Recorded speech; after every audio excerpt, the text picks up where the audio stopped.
Bonjour mes amis, je suis Nadia Sebati, experte en développement commercial et certifiée depuis de nombreuses années en analyse comportementale. Il y a quelques semaines, j'ai lancé un sondage pour comprendre quelle est la plus grande difficulté que vous rencontrez quand vous devez vendre ou négocier. Eh bien, plus de 45% d'entre vous ont répondu qu'ils sont déstabilisés par certains comportements. Alors, nous avons tous des comportements avec lesquels nous ne sommes pas à l'aise, voire même avec lesquels nous souffrons. Nous n'avons envie que d'une chose, fuir. Je vais partager avec vous aujourd'hui un premier concept pour vous aider à vous sentir plus en confiance face à ces comportements qui vous stressent. Avant d'entrer dans le vif du sujet, je vous invite à vous abonner à ma chaîne pour continuer à recevoir gratuitement mes vidéos inspiration.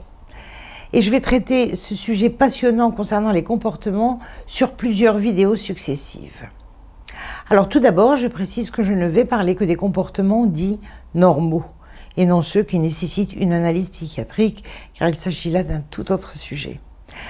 Le premier point que je voudrais partager avec vous et sur lequel je voudrais que vous preniez conscience, c'est que le comportement ne répond qu'à la question « comment faisons-nous » Et c'est le mot « comment » qui est à retenir. Notre comportement ne décrit pas qui nous sommes et pourquoi nous faisons telle ou telle chose. Notre comportement à lui seul ne décrit pas notre personnalité. Il n'en est qu'une partie, mais bien sûr la partie la plus visible. Donc quand vous observez des comportements qui vous dérangent, ne jugez pas trop vite la personne face à vous.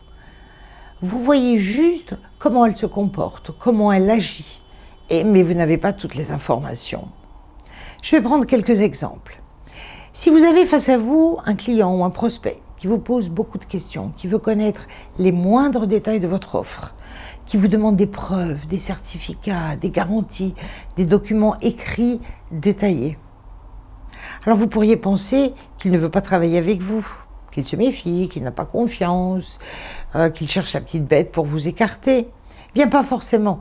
Il a peut-être juste besoin de détails pour avancer dans son choix. Il a besoin de documents pour construire son offre, son dossier. Et c'est sa façon de fonctionner. On va prendre un autre exemple avec lequel nous sommes quelquefois vraiment dérangés. Vous êtes face à un client ou un prospect qui vous reçoit et vous dit d'entrée de jeu et d'un ton très direct, en regardant sa montre, je n'ai que 10 minutes à vous consacrer. Et quand vous parlez de votre offre, vous avez l'impression qu'il ne vous écoute pas. Il vous coupe la parole. Il vous pose des questions concernant la finalité ou l'objectif de votre solution. Alors vous pourriez effectivement penser qu'il ne s'intéresse pas du tout, ni à vous, ni à votre offre. Eh bien, pas forcément.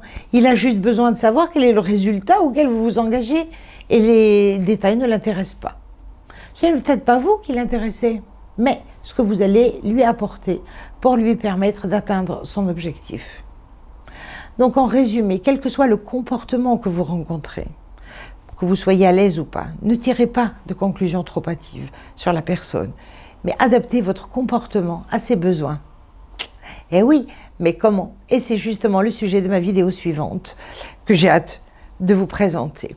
Avant de vous dire au revoir, et le sujet de la vente vous concerne, sur mon blog Les meilleures techniques de vente, vous avez accès gratuitement à un guide détaillé, un fichier Excel qui vous permettra de créer facilement un plan d'action commercial. Je suis Nadia Sebati et je vous dis à très vite sur ce sujet passionnant du comportement humain.